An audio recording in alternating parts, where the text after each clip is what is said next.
High school valedictorian swap speech to speak out against Texas's new abortion law. Story for the youth. Oh, now that we can't handle it, the youth are gonna have to do it.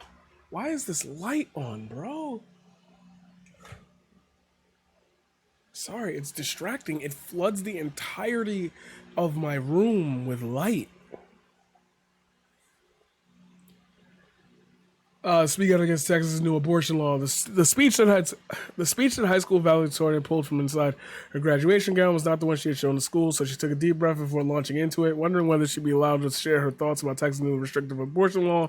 I cannot give... okay, this is what she said. Despite swapping her text, Smith finished her speech and got a rousing cheer from her classmates and staff. In the day since her address on Sunday, video of the event has gone viral, and Smith has been praised for speaking her mind.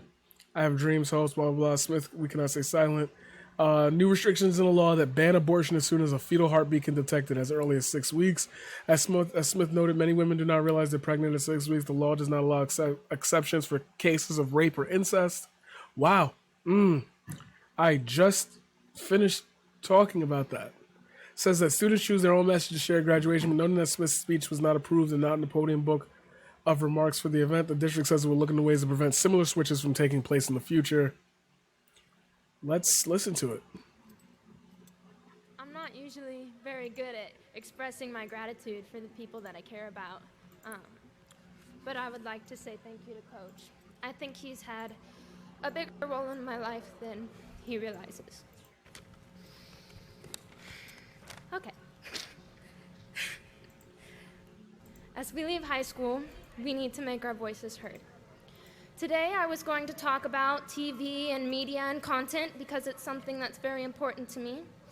However, under light of recent events, it feels wrong to talk about anything but what is currently affecting me and millions of other women in the state. Recently, the heartbeat bill was passed in Texas. Starting in September, there will be a ban on abortions after... You can tell how nervous she is. Well, yeah, you can see, like, she knew she was about it. Oh, my God, this makes me want to go into a whole thing about, like, I wonder if she were of a different... Don't ask why I'm thinking about this, but I wonder if she was of a different ethnic persuasion, maybe if she would have got, like, pulled or yanked off stage, you know? After 6 weeks of pregnancy, regardless of whether the pregnancy was a result of rape or incest. 6 weeks. That's all women get. And so before they realize, most of them don't realize that they're pregnant by 6 weeks. So before they have a chance to decide if they are emotionally, physically, and financially stable enough to carry out a full-term pregnancy, before they have the chance to decide if they can take on the responsibility of bringing another human being into the world, that decision is made for them by a stranger.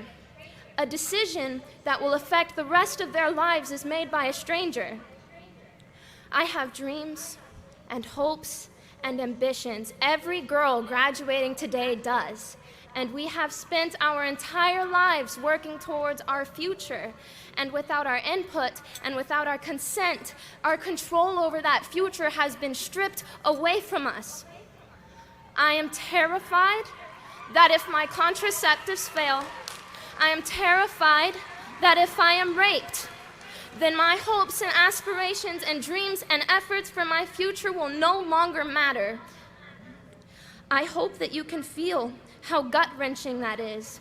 I hope you can feel how dehumanizing it is to have the autonomy over your own body taken away from you.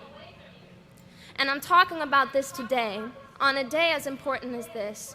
On a day honoring 12 years of hard academic work, on a day where we are all gathered together, on a day where you are most inclined to listen to a voice like mine, a woman's voice, to tell you that this is a problem, and it's a problem that cannot wait. And I cannot give up this platform to promote complacency and peace when there is a war on my body and a war on my rights. A war on the rights of your mothers, a war on the rights of your sisters, a war on the rights of your daughters. We cannot stay silent. Thank you. I don't see everybody. I don't see everybody in that group of people clapping. I don't like that. I don't know why you got 1, 2, 3, 4, 5. Not everybody clapping. I don't like that. I don't like that the men in the front ain't clapping. I don't like that. I don't like that. Anyway, yeah, all of that. I just did a whole thing on abortion, so damn, I kind of echoed the same sentiments, but from the male perspective, which is we should just shut the fuck up and why are all these decisions being made by old white men in a room? Yeah, no.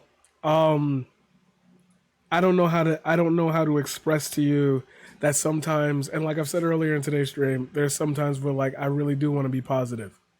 But like my job can't be to sit here and pretend like things are cool. I like hanging out. I'll do like IRL streams. I'll do blah blah blah.